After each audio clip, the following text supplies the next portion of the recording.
Lifeboat Live, we have 4 simple rules. Number 1, we don't discuss politics, ever. Number 2, this is not a religious channel, and while you might hear people say, God bless you, or I'm going to pray for you, or I wouldn't have gotten through this without my faith, that's fine. What's not fine is to say, my God is better than your God, or here's why you're not getting into heaven. It's not going to fly. Number 3, we believe wholeheartedly if you can't control your tongue, then you can't control your life. So while on board, there's not going to be any cursing in the live chat, period. And number 4, there is no room for mean people on the lifeboat. Because we discuss very sensitive things from people's past in our group setting, we got to protect those people. The only way they feel confident and comfortable discussing those things is in an environment that is free of trolls and mean people. So if you're a mean person or you're a troll, we're going to block you for life. And if your account happens to be less than 24 hours old, we're probably a little suspicious right from the word go. Why? Well, because there are people in this world who enjoy being cruel solely for the sake of being cruel. It's not going to fly here. But if you're here because you're trying to get sober and live your best life, then you might find that the lifeboat is just that, a lifeboat. I'm Captain Tommy Scoville, and we will see you on deck.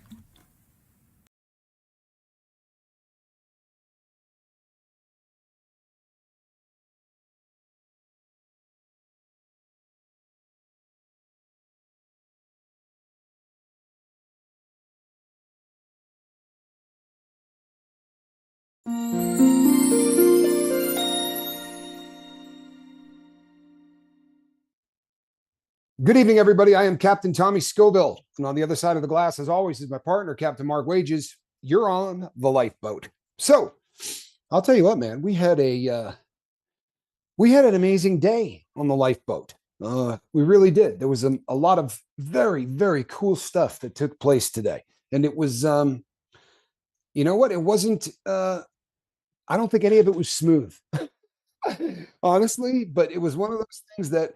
I didn't lose my mind at any point today, which is kind of a miracle in and of itself. But we managed to hold on to the mission at hand, and there were at least 2 people that got on medical assisted treatment today, which is really a very cool thing. Something we're very, very happy about.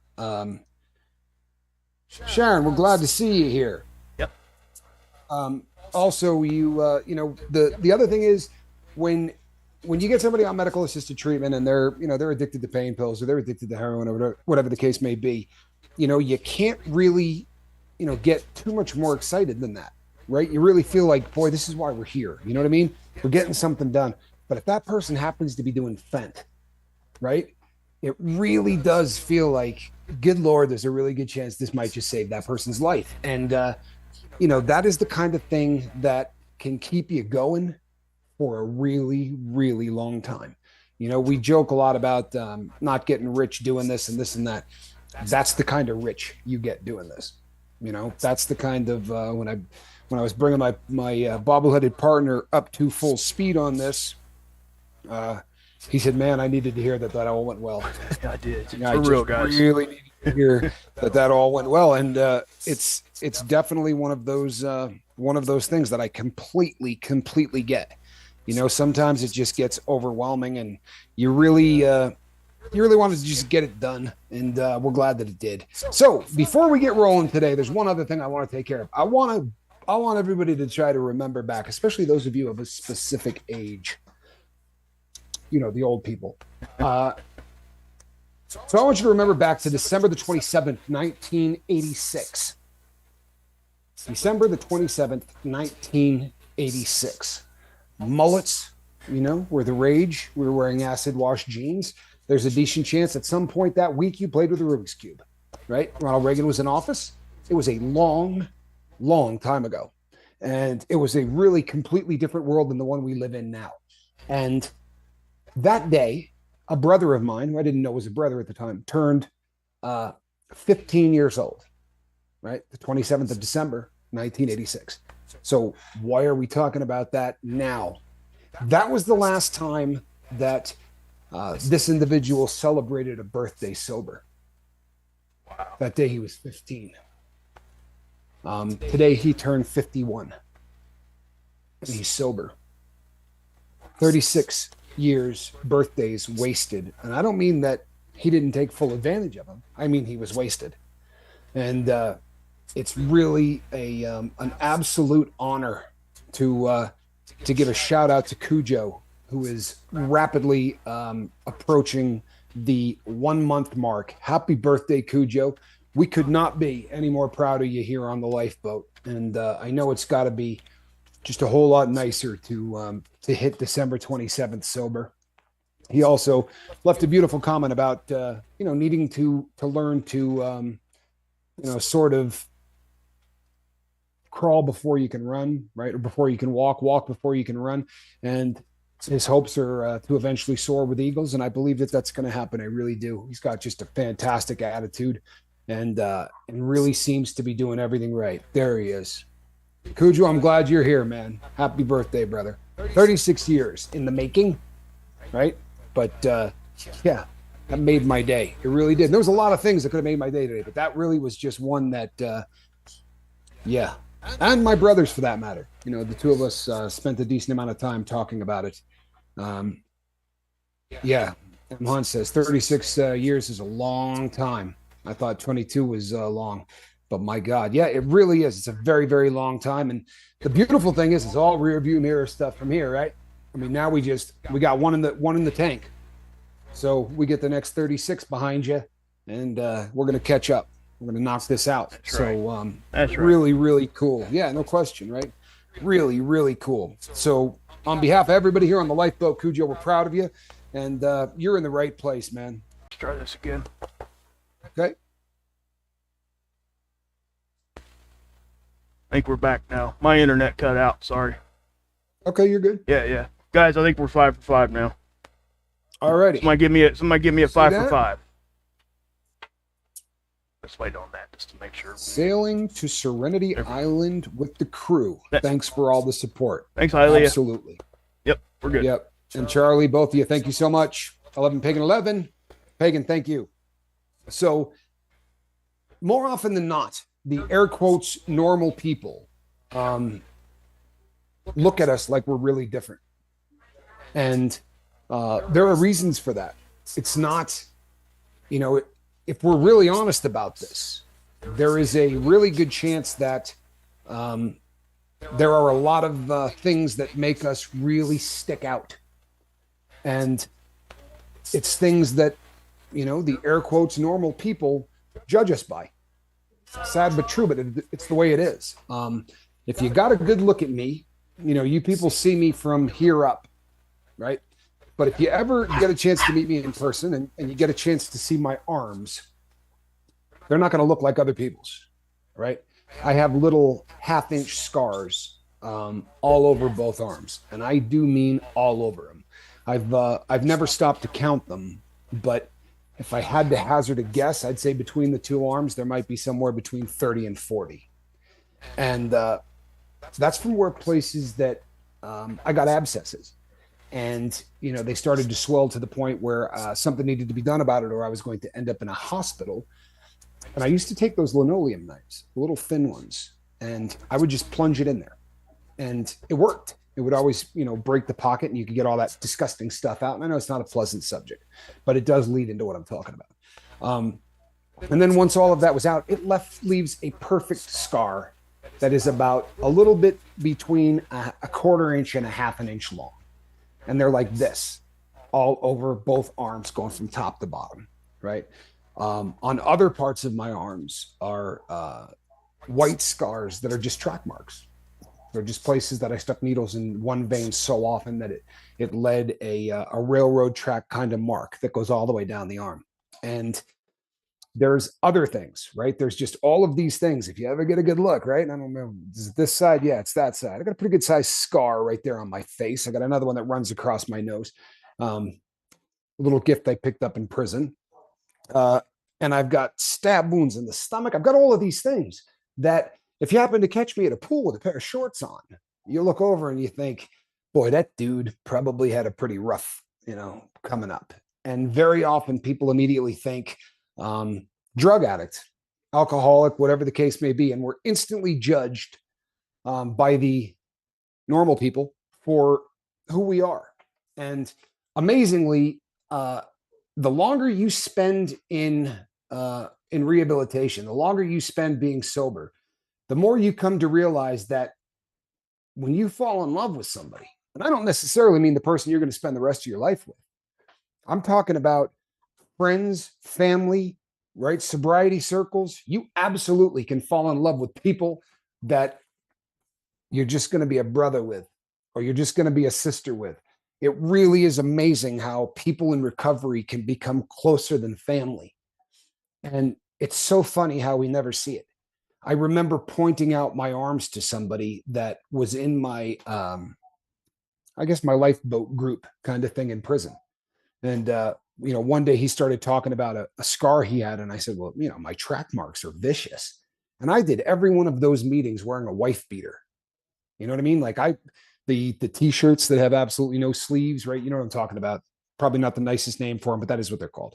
So the fact that he didn't see it was astounding to me, because when I meet people who are air quotes normal, you see this one right here. You watch the eyes go like this, right down to my right arm, then it goes right down to my left arm. And shortly thereafter, you can see the judgment start sliding down the face.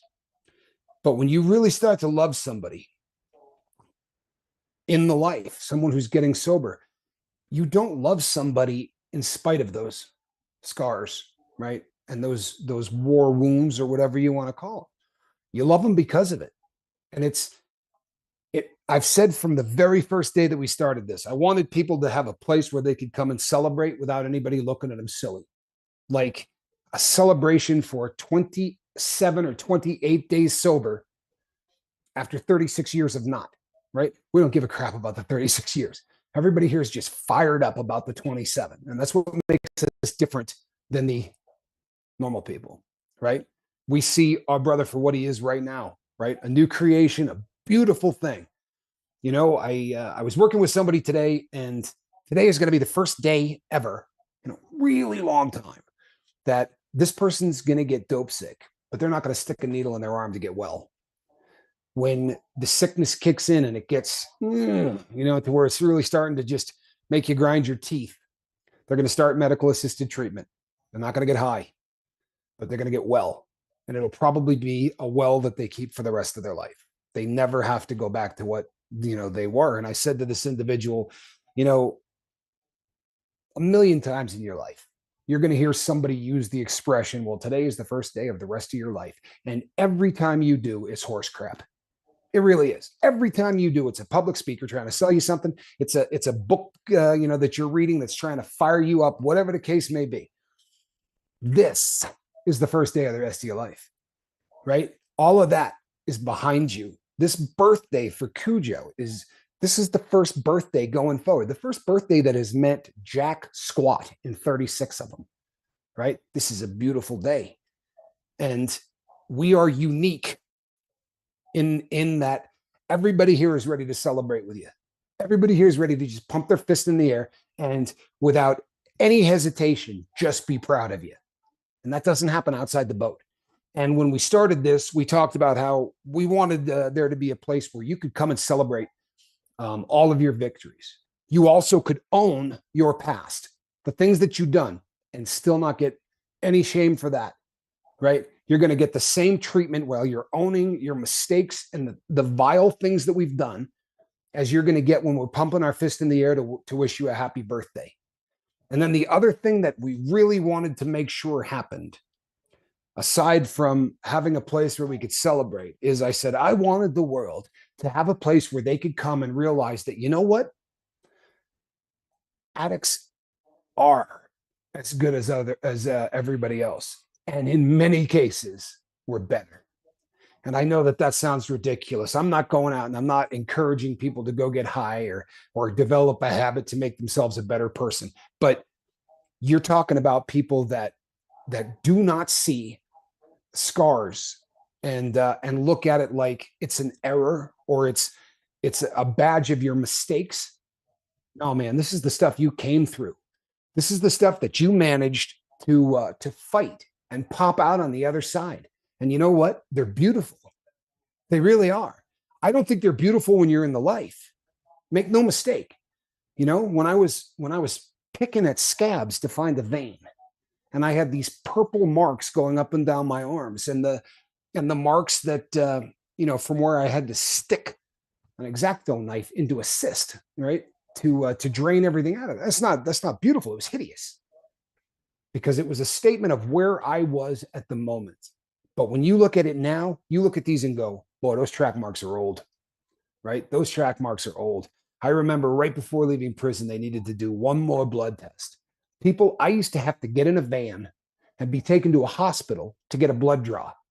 My veins were so shot that they had to use an ultrasound machine to find a large enough vessel that they could go in with a needle about that long. And I'm not being funny, right? Like deep inside my thigh or wherever to find a blood vessel that was still carrying enough blood that they could do this with. And when I got in there, I said to the woman, you're probably going to need to fire up the van. I'm a really hard stick, which is the term that they use. I said, I'm a hard stick. And she goes, well, let me just get a look at it. So she tied off one arm and she said, I don't know what you're talking about. She's like, this is going to be easy. And the reality that, holy crap, I got a vein coming back might seem really insignificant. But after all of those years of wearing out my body and wearing out my veins and just living a really crap life, this was a stepping stone that made me want to scream out loud. And the crazy thing is, if there had been a lifeboat then, I could have come on here and said, you know what, people, I got blood drawn out of an arm today without having to get bust, without having to have somebody take an ultrasound to find a vein. And you know what that is? That's proof that I haven't done anything stupid with my body in years, right? In years. So I get into the watch business, and a lot of what I do is in restoration, right? If you really want to make money in this business, you got to restore watches because that's the way you can get one really cheap.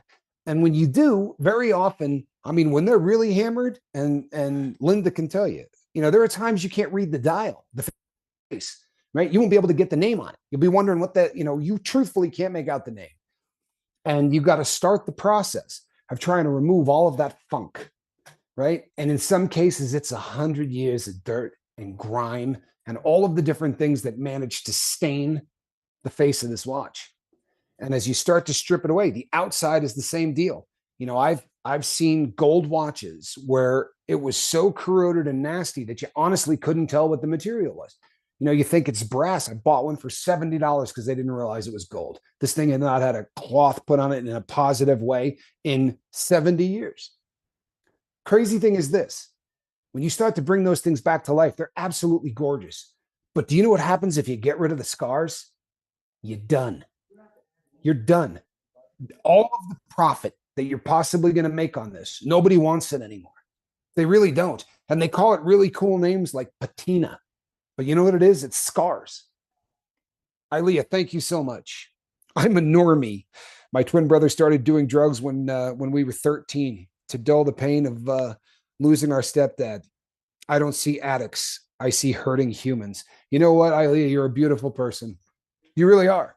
And, you couldn't come here every day if you didn't, right? You would stick out like Wednesday in the middle of the week. I think you probably shock people when you say, I'm a normie.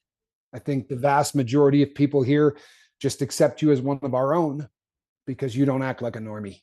And there are a lot of people that don't, but the vast majority, unfortunately, do. And it doesn't make them bad people.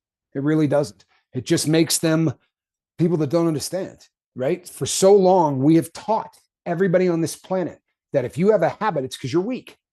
Well, how do you respect somebody if that's the truth? If all of this is just caused because you don't have any willpower, how the hell could you respect that person? Right? But unfortunately, that's just not the truth. If it was just about willpower, we could do a course on willpower and shut down the boat. Take about 3 days. But that's just not how it works at all, right? It has nothing to do with willpower. And when the rest of the world figures that out, we're going to be on a much more beautiful planet. At that point, everybody will start seeing patina instead of scars. They'll start seeing the best of things. You buy a Rolex watch, right? And if the dial is really damaged, the face, it can turn brown. Now, these things are supposed to be black. it'll turn brown, a very deep, rich color brown.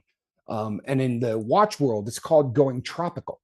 And if you knew how many times people bring those things to Rolex and say, can you get rid of that ugly brown dial and put on a brand new, shiny black one like it came on the watch? But that ugly dial increases the value of that watch by about $100,000. And the reason it does is because it says, I have endured this, right? I have managed to still be original after 60 years or after 80 years. The hands on the watch start to get pitted. Inside that little thing is a bunch of radiation, and it literally starts to eat the hands away. And the first time you look at it, you think, it might be good if we just put new hands on it. But you'll read ads, and if it says the hands have been replaced, well, you can afford that watch. I promise you, that'll be in the dollar amounts that come down to normal. But if you get one that hasn't been touched, including, by the way, polished, right? Go to any of the watch sites and read about them, and you'll see one that says never been polished. And you'll see every ding and scratch that watch ever got. Every time somebody caught it on a door getting into their car, or wore it while they worked in the garden or any of those things. And it makes the watch more beautiful, and it makes the watch more valuable. And you know what? The world doesn't get it. The vast majority of the world doesn't get it. But I swear to you, people, I see beauty on this boat that I never, ever thought I could see. I mean it. I didn't anticipate falling in love with people on this boat the way that we have. I didn't believe for a second that you could find beauty in flaws the way that we have. And I've been addicted to drugs the vast majority of my life. But you know something? Because of the environment that we have all lived in, I did what the normies do, honestly. And I think a lot of us do, right? Remember the first time you went to a rehab, or the first time you went to an NA or an AA meeting? It's the first thing you did. My bobbleheaded partner's laughing because he knows exactly what I'm talking about, right? You walk in there and you're like, yeah, I may do dope, but these people are losers, right? These are drug addicts. I'm not like them. 100%, man. That's just. Is that not the truth? I mean, it is. It truly is, man. I just think that, you're hitting it so out of the park right now. There's not much even I could add to that, because everything you're saying is just gospel truth, and I'm glad we're saying it because nobody else is. You know what? And we need it. Yep. We need it. The vast majority of the planet really makes us feel like we're defective, like there's something wrong with us. And if you start to believe that, if you start to let that sink in, then you're just never going to get to where you should. You're never going to have a shot at really doing what you can. Hey, Buddha, welcome, man. Really good to see you. Thank you, bud. That's awesome. Yep. So it's like we're on the Misfit Island since we're at Christmas time. Ain't that the island of misfit toys? The island of misfit toys. Absolutely. From Rudolph. That's really not a bad illustration. And I think when we were messing around in the first season of the Lifeboat, and we were talking about putting a shirt together, it was before the Never Quit Quitting popped up, before one of the crew members wrote that in the chat, because when that happened, everyone was like, oh, that's it. Yeah, I think. But prior to that, they wanted the lifeboat symbol with a with a thing that said Island of Misfit Toys. And I think there was probably something to that. M. Hunt says, I'm wasting hours of my life being angry at things that aren't affecting me at all. It's insane. You know what, M. Hunt? Do you know why this is really grating on you? Honestly, I'll tell you why this is grating on you. And look, I'm not Nostradamus, and I'm not some guru or some Maharishi, but I have been exactly where you are. In fact, I live there a lot now. I complain about this on the boat all the time, that I get angry and I short-tempered and I've got a really short wick, and it's not a good thing. But the reason you're feeling that is because you kind of got a handle on the rest of it. When you're doing drugs, when you're wasted and you don't care, that's not something you're ever going to come across, right? I mean, you just don't care. What do I care if I'm getting angry at stuff?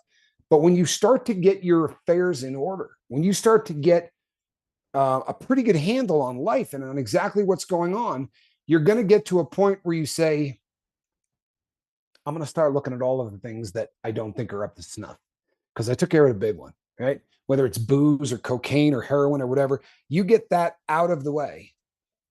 That's a good comment, M. Hunt. I think we all experience that. It says, not only do I acknowledge it, I recognize it for the reality it is, fight it hourly. And yet I have to remind myself on a daily basis. And that's exactly what you have to do sometimes. You just have to. Right. It sounds a lot like every other addiction, doesn't it? Yep. I mean, if you're gonna beat any addiction, honestly, you could take what M. Hunt just said and apply that to anything that you're addicted to. I don't care if it's video games. I don't care if it's blow. I don't care if it's eating or sugar or whatever. Acknowledging it, recognizing it for the reality that it is, and then working on it day by day, one day at a time, sometimes 1 hour at a time, and it's very, I guess it would make sense, but it's really all of the same techniques as well. You start feeling like you're getting ready to rage, get out of the situation you're in, right? Leave the room that you're in, go outside, start walking around, all of the things we talk about. Perspective, right? Things that make you angry. Number one is what? Number one is the jerk in the grocery store got in front of me on the 10 items or less, and they've got 12, right? That's a 1. Makes me angry. That's a 1. Number 10, somebody did something to somebody in my family, right? That's a legitimate, I can get angry and there's no reason that I shouldn't be. Okay, that's a 10. The other one is a 1. What am I getting angry at? And where does it fall on this scale? And a lot of times for me, and it's just what M. Hunt said, it's actually, it's amazing. But for me, I always have to say, by the way, what do I have to do with this situation? Right? What do I have to do with this situation?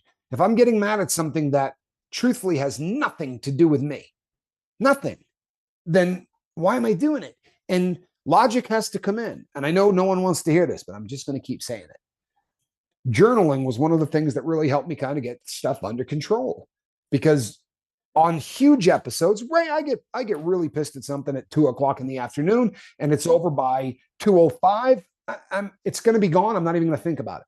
But if I do something that has got me grinding my teeth for 3 or 4 hours that day, before I go to bed and I write that down, that's going to make it in there, right? That's absolutely going to make it in there. And if I go back and read 14 days worth of this, I'm going to come across things that say, got really angry at, and it's going to say it. Got really angry at this. This is what I did. This is how I tried to get. And you're going to come across a couple of days when you go back through and you look at it, and you're going to go, you know what? Every time I tried this, I got angry. I walked outside. I took a deep breath. I counted to 10. I did my little, where does this fall on the 1 through 10? And how does this affect me? And then I walked back in and I was all right. Or you weren't. And you can go, yeah, well, that technique doesn't work. Tommy's an idiot. So I need to work on a different one. And you just start to think about all of the different things that you can do to start, really working toward a resolution to the things that really bother us. Oddly enough, many of us really fight the anger thing, and it's because of scars that you can't see. There are a lot of scars for people in addiction that you straight can't see, right? The track marks that I have on my body don't really hurt like the track marks you have on your soul, or your brain. There was a girl that I was with at one time. And to be really honest, she was damn near worthless. I'm sorry, but it's honestly the truth. This was not a very nice person, and she had some pretty serious issues. But when I first met her, and I started to talk, and I came clean. I figured this is somebody that I probably ought to tell what's going on. So I said, hey, there's something I probably should tell you before we get too far into this. And I told her a half truth, because that's what you do when you're on drugs. I said, I was addicted to heroin. I didn't say I am. I said I was addicted to heroin. And she said, do you have any kind of residual from that? And I go, what do you mean, like HIV or Hep C or something like that? And she said, yeah. I said, no, I don't have anything like that. I said, but I got track marks, And she said, all of us have track marks. And it was one of those things that just really, just hit me, right? to have somebody that is truthfully a normie that has nothing to do with anything to say, you know what, we all have them. It's just that yours are visible, right? The things that you've done to screw up are right there on your arms. And you know what? The more you look at them and the more they become a part of you. I mean, when I shave in the mirror, I have 2 very large scars on my face that are never, ever going to go away. And when I look at them, I know where I got them, right? I know how I got them. I know what I was doing when I got them. And it's a constant reminder that I am never going to be that person again. I absolutely love them. I love every part of my scars. I do. I really do. I love tattoos that weren't even a great idea at the time, because these things all chronicle a part of my life that is important to who I am today, right? And I'm really, really happy that that is over. But it is absolutely what brought me to where I am now. Freedom fighter, I'm glad you're here, bud. Good to see you. Hope you're doing well. I know it's been, it's even cold down in Texas. This whole, what do they call it? A bomb cyclone, something like that. Scary stuff, man. Really, really cold. It's scary stuff. We broke. Zen good to see you. Yeah, we broke records here, man. Seriously. I think the vast majority of the country did. Yeah, crazy. It's been raining here. It started raining last night at about probably right after we finished the boat, and it hasn't stopped. Maybe 4 or 5 minutes or whatever, but it's been raining all day. And I went out twice today to mail watches, and I took Johnny with me. But when you looked up into the foothills, they were snow. So the temperature is just dropping and dropping and dropping. And I think the fear is that it's going to get. Well, we got the new puppy, and we would go outside, and the wind chill here was -52. Wow. Yeah, and I live in Central Indiana, everybody. I lived there for a while, actually. It is freaking. Yeah, you did, didn't you? Not on your own though, right? No. I graduated from the University of Indiana. I'm a Hoosier. Did you really? Yeah. That's right. You told me that. What the heck am I? Yep, I am a Hoosier. I didn't spend a lot of time on campus, right? By way of Hoosier, but that is where I got my degree from. That's cool, though. Yeah. That's awesome. Yeah, I just better use of time than playing poker for sure. But no, it got really butt cold here. Sorry, guys. I'm on mute. Go ahead, talk. You know what? You can throw hot water in the air. When it's 50 degrees below, you can throw hot water in the air and it will come down snow. Like we used to do that all of the time. We lived in Vermont, and when it would get really, really viciously cold, you could take just a thing of water, go outside and toss it up into the air, and it literally will just snow down. It'll be crystallized before it hits the ground, which is just used to absolutely fascinate me as a kid. I thought it was one of the coolest things ever. I think Alaska Prepper, I think he did a video like just showing everybody he could do it. It's pretty cool stuff. That you're right. I've never seen it before. It's absolutely wild to watch. Yeah. It really is. It's wild to watch, but it does work. So I want to talk about one more thing because, and if you've been on the boat for any length of time, I have brought this up before. This is, but I love this. I love this in a way that I cannot explain. I really can't.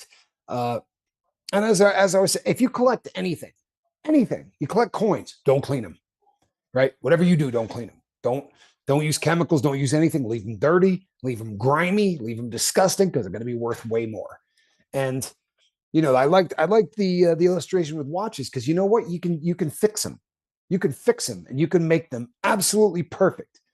But don't try to fake it, right? Don't polish out all of the scars, right? Don't paint the dial. You paint a watch dial, you can make it look perfect, and it's worth about $65. Like people have just destroyed the value of watches that are so expensive you can't imagine, and they just destroy them or polish it. You don't get rid of any of that.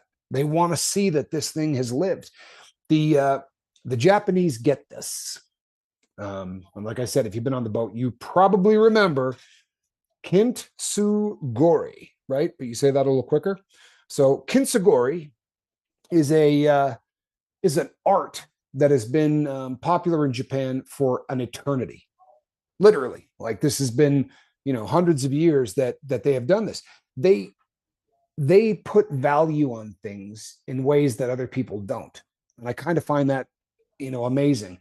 But they'll drop a piece of pottery, and they will pick up all of the shards and they will bring them back inside and they will put that back together, right? And they don't refire it. They don't try to cut, they get gold. And they honestly paint every one of the cracks, and they do it with gold. It's melted in there, and they leave it over the outside. And so when you look at these things, the scars are the first thing that you see, right? You don't look at the vessel and think that it can probably hold water. You look at it and think, you know what, somebody dropped that, right? Or that thing got knocked off a table, or whatever the case may be. But it's so much more beautiful now. It really is. It is just so much more beautiful now than it was before. And they tell a cool story about these water vessels that they go down to pick up water from the river. And one of the vessels has got, it's cracked up, and they fill up the two of them. And when they get back home, the vessel that's in great shape sort of brags to the other one and says, "I got back here with every single bit of water I got. You know what I mean? You're kind of worthless. You're old. You're cracked. You're leaking." But the moral of the story is, on the way back, that leaking water would spray water to water plants that are going to grow and be beautiful on both sides of the path. And everywhere this broken vessel went, it spread life and beauty. And I think every addict has got the opportunity to be something so much more than they are. And I mean, every day. M. Hunt, what he said, I think, is absolutely beautiful, because it's really easy to do the, "Hey, I'm sober" thing, right? I got a couple of years in, man. I'm good. Like, I am perfect. Alan Ballantyne was the same way. You get yourself to where you don't have that on your back anymore. You get to a point where the first thought every morning is not, "I need a fix." And the last thought before you go to bed at night is, "I need a fix." And once you get to a point where those things are really in your rear view mirror, well, now it's time to start, working on you. It's base camp time. And if you remember when we started the second season, that was one of the things that we were really hammering on. It should be about, it really should be about living your best life. Yeah, you get the drugs out of the way. And when I say get them out of the way, people, you do realize that I don't mean you're cured, right? I just mean that the overwhelming grip that addiction has on people, that I can't stop, right? Once that's gone, you can start to address the reasons that you did it in the first place. Like, that's been huge for me, right? When you get a real grip on the fact that, dope is nothing but a symptom, right? The reason that we do dope is the issue. And if you can address the reasons that you do this, if you're a person that, I'm a rageaholic, people, I really am. And the more I started to really take a look at my life, I don't think I raged once the entire time I was on heroin. I don't think I raised my voice. I don't think I got angry. Seriously, even if I got in a fist fight, I didn't get mad about it. I just defended myself.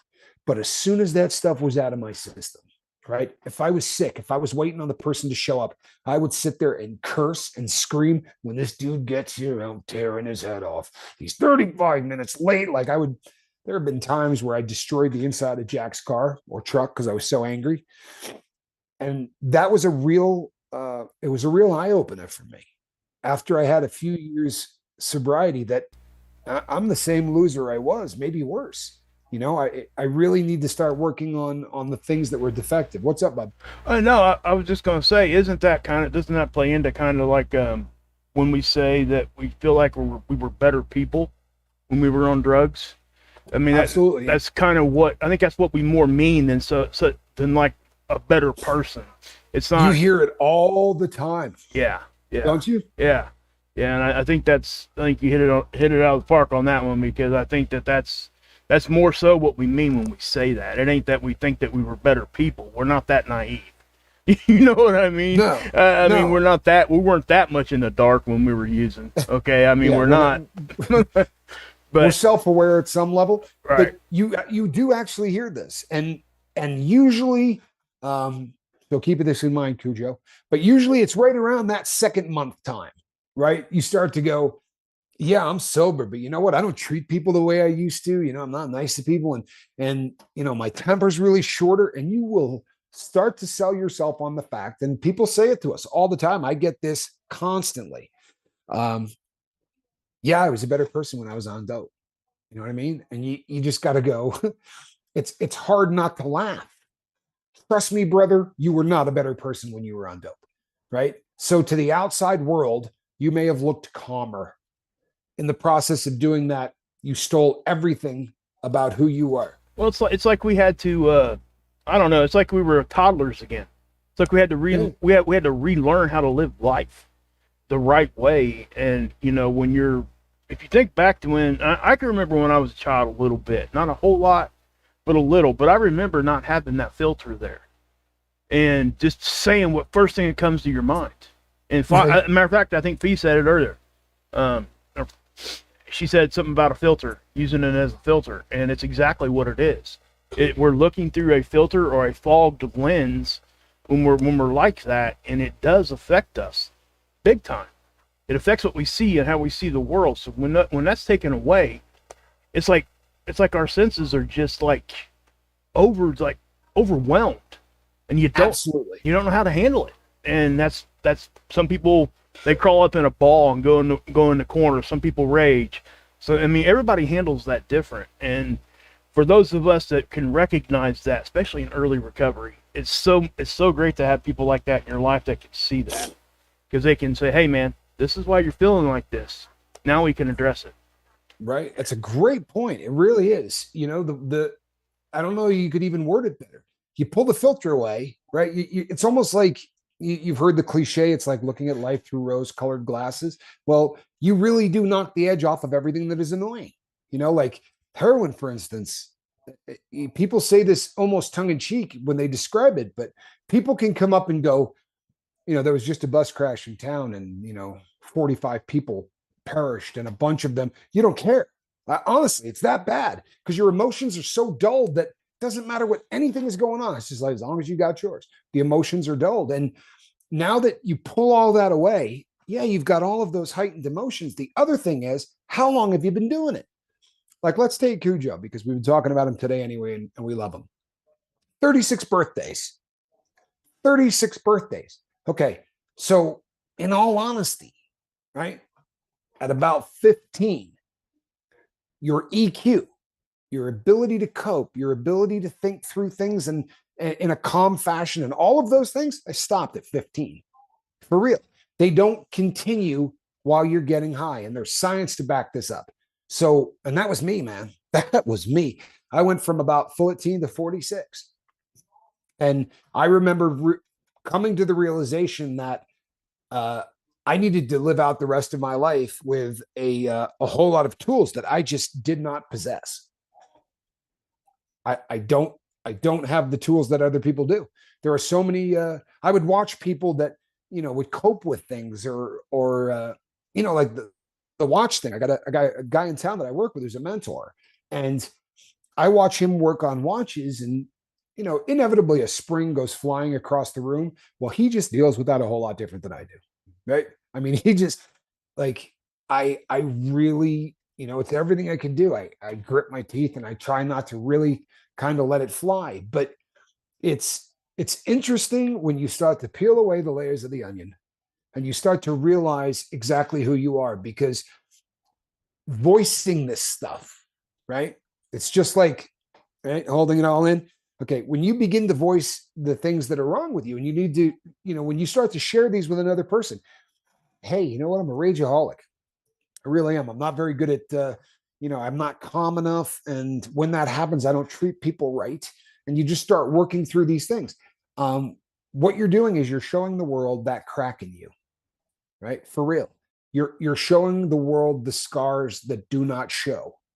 And once that takes place, that's when that gold repair, right? That's when the gold repair can begin to happen. If you don't acknowledge that the vessel has been cracked, if you don't acknowledge that the vessel has been knocked to the floor or shattered, then you're never going to be able to put it back together. You're not. And unfortunately, it's never going to hold water. It's never going to be worth a what at what it was designed to do, right? I mean, Go ahead. No, it's just, yeah, I mean, the analogy is just so on point because, it's just what it is. We are that, we're that, I don't know, diamond in the rough, I guess, if you want to use those kinds of terms too. We're just that kind of we get polished around and everything that we've been through, right? We know that we don't forget it, right? Even though we were messed up and screwed up and here's the other thing too. When we're in the life like that, and especially somebody like myself where I was on the pain medication, right? Nobody hardly even knew around me. So that what did that do to me in my mind? It made me think that I was a functioning addict. Yeah, you'll sell yourself on that, won't you? Yeah, but you're not. You're not functioning how you should be. You might be functioning at a level to where people don't see it that aren't close to you. Make no mistake, the people that are close to you, I tell you, they see it. We just don't see that they can. Right. I remember so many times, and I look back on it, and I feel so embarrassed and ridiculous. I had to switch pharmacies because of it.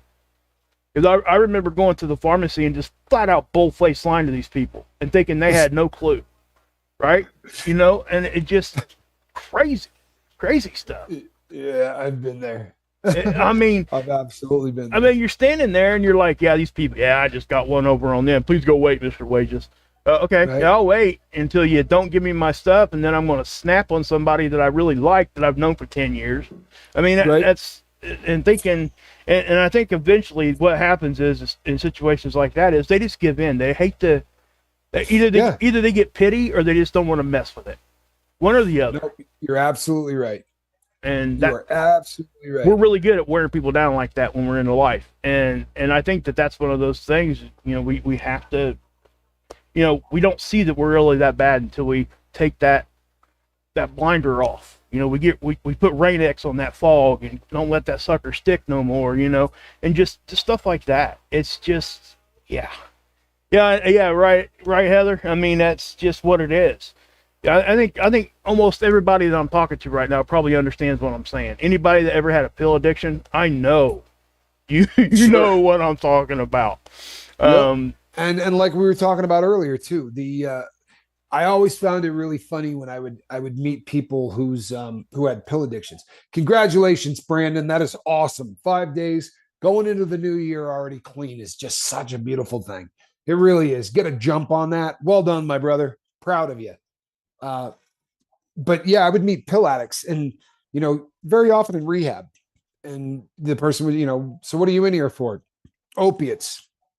Yeah, been eating about, 7 or 8 Oxycontins a day, or I'm doing Dilaudid, and they sort of, list off everything that you're doing. And then you go, yeah, I'm doing the same thing. I'm shooting heroin or I'm smoking heroin. And they would look at you and that instant look of, no, you're a junkie, right? I just take pills, and there really is that sort of that hierarchy in people's heads. And it helps you feel like maybe you're just not that bad off, right? That kind of thought process will keep you living on the wrong side of that equation for a really long time. I remember like it was yesterday, the realization that I really was like everybody else in that room. And, I was in a rehab in prison, and I remember walking in, and at the time, the really popular stuff was the meth was just, I mean, almost everybody in that room was on it, and they looked at it like they had been. Like these people were, really had gone hard to the paint for a real long time.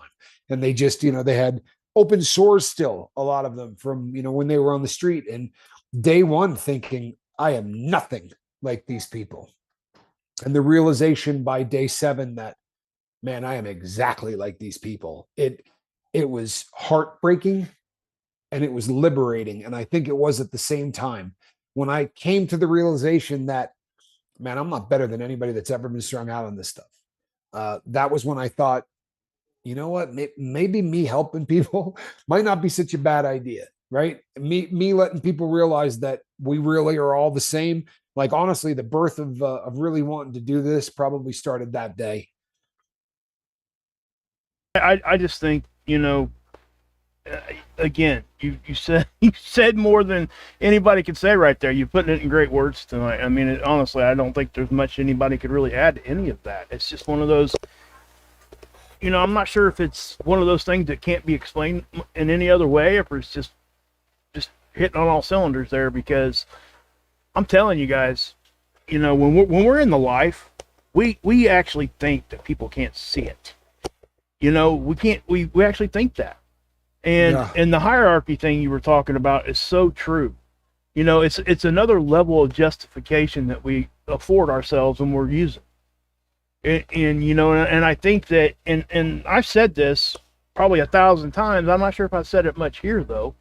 That if I had known, it was my ignorance that kept me from using the needle. I didn't know heroin was cheaper. Right. I did not know, and I'm being serious when I say that. No, I've heard other people say that too. Once that they hear what you're spending a day and they go, what? Yeah, and it's $20 a day. I was spending that on the first pill of the day. Yeah, and that's kind of what I was, and I'm telling you, I used to tell myself I would never do that. I would never stick a needle in my arm, this, that, and the other. But at the same time, I know I would have been the first person in line if somebody would have said, hey, you ain't got to live on that full ride chase all the time. If you come over here and just get this for the day, you got enough money for it right in your pocket. You know what I mean? And life changing. Yes, it was. And I had a big pill habit. It was expensive, and I couldn't have. No question. It's a much more expensive habit. Yeah. I mean, night and day. Yeah. There's a comment from Ladybug, and Lady Fiona also said, I love the way they use gold, which is refined by fire, because we go through hardships in life. We get through the fire. Fire caused the impurities to rise to the surface for easy removal, and it makes us stronger. I absolutely love that. I think it's beautiful, Fee. I really do. Thank you. Love it. And then Ladybug says, I get tired of being lied to. A lot of times I know I'm being lied to, but I just let it roll because there's no use in trying to flush out the truth. You know what? My recommendation to you on that would be, you're right. Trying to flush out the truth, especially from people who are in the life, is a really, really difficult thing. But I remember the reality roundup, you know what I mean? Where it just completely floors you when you're in the life, when somebody just goes, tell you what, do what you do. But trust me when I tell you, I don't believe anything you say. Nothing.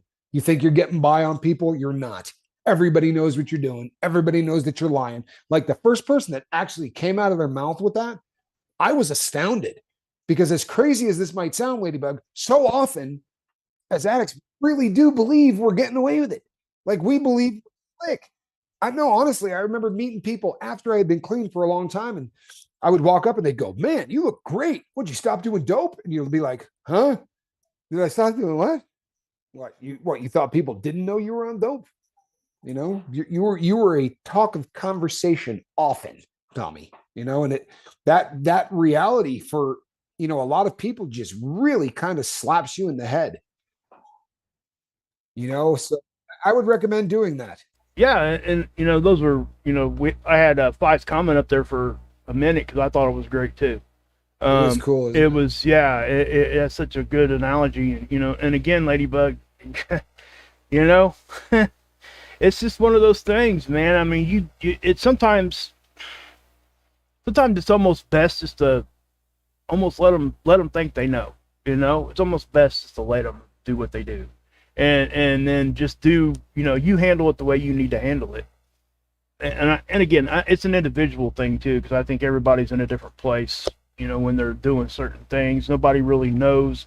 Like when I would walk up to a pharmacy counter, would that be where I was at when I realized I was now addicted, 3 weeks into it? No, that's not the same person, because I had already justified in my mind it was okay to do what I was doing for a year.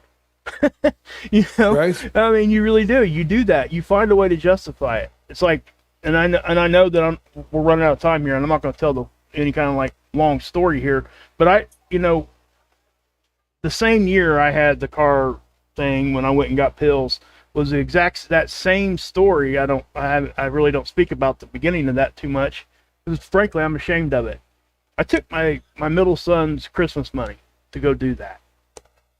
And that was, and in my mind, I was saying, I'm going to pay him back. You know, I'm going to give him interest, all this other stuff in my mind, right? And luckily, that was the day I got help, okay? Because of the situation that happened. Now, if that situation hadn't ended up the way that it did, would I have followed through with that? Absolutely not. Absolutely not. And you know, does that make me a horrible person? No. That makes me an active addict. That's what that makes me. I'm not that person. But guess what? That wound has molded me to where now I am so not that person that I will not even ask for 50 cents from this guy, from him. You know what I mean? It's that way. So I've taken that, and you know, like the broken turns into something really good, and that's what it is. It's made me a better person on the end of it. And it's because I've made it through all that. I made it through the fire, like Clive was talking about. It refined me. It really did. Yeah. Yeah. I love that. I love that. And there, you know, there was another comment in there about, you know, using the analogy of gems. People, you've all looked at coal. You know what I mean? We think of coal as just dirty and, you know, but if it deals with enough heat and enough pressure, right, it comes out a diamond. And there really is something to be said for that. You know, this is for so many of us, man. We go through the crucible, we go through the heat, we go through the pressure. And I'm telling you right now, when we look out on this boat, it's like a sea of diamonds. It really is. Every last one of you. Cujo, you're going to have a hell of a year. Brandon, so are you. M. Hunt, I've got big, huge hope for you. Honestly, I know it's frustrating right now being where you are, but the fact that you're realizing this and concentrating on it, it just means that you're past base camp, right? We always say you get sober and it's base camp. Well, now you're climbing, and there's going to be, you know, issues along that entire climb, but you know, for the love of God, you're there. You know, that's really a beautiful thing. Santa brings me coal. Hold on to it, babe. We might turn that into diamonds. You're good. Yeah. So we are going to be back on Friday, right? Yeah, we'll be back on Friday. Same squirrel time, same squirrel channel. Over the next 2 days, people, if you know, if you're feeling squirrely, so to speak, reach out to anybody on the boat or reach out to us, please. You know, the New Year's is coming. Let's head into it with let's make this the best year we've ever had, because I firmly believe a lot of people on this boat are about to have the best year that they have ever had. I truthfully believe that. It's not a Tony Robbins thing. I'm really dead serious. I am so looking forward to 2023 and what it's going to mean for the boat and everybody on it. That's the truth. By the way, if today we got you into medical assisted treatment, can't really shout out names like that, but if we got you into medical assisted treatment today, you're going to have to hold out a few minutes longer than you want to. Do not take this stuff until you're really feeling it, because that's, God forbid you take it early, you're really not going to like the idea of medical assisted treatment ever again. So if you're that person, just hold out. You know, you feel like you need it right now, give it one more hour. You feel like you're right there and you can't take it anymore, give it one more hour. And you're never going to have to do it again, I promise. All righty. I am Captain Tommy Scoville, and on the other side of the glass, Captain Mark Wages. Look what I found. A cat in a basket. Good night, everybody. We love you.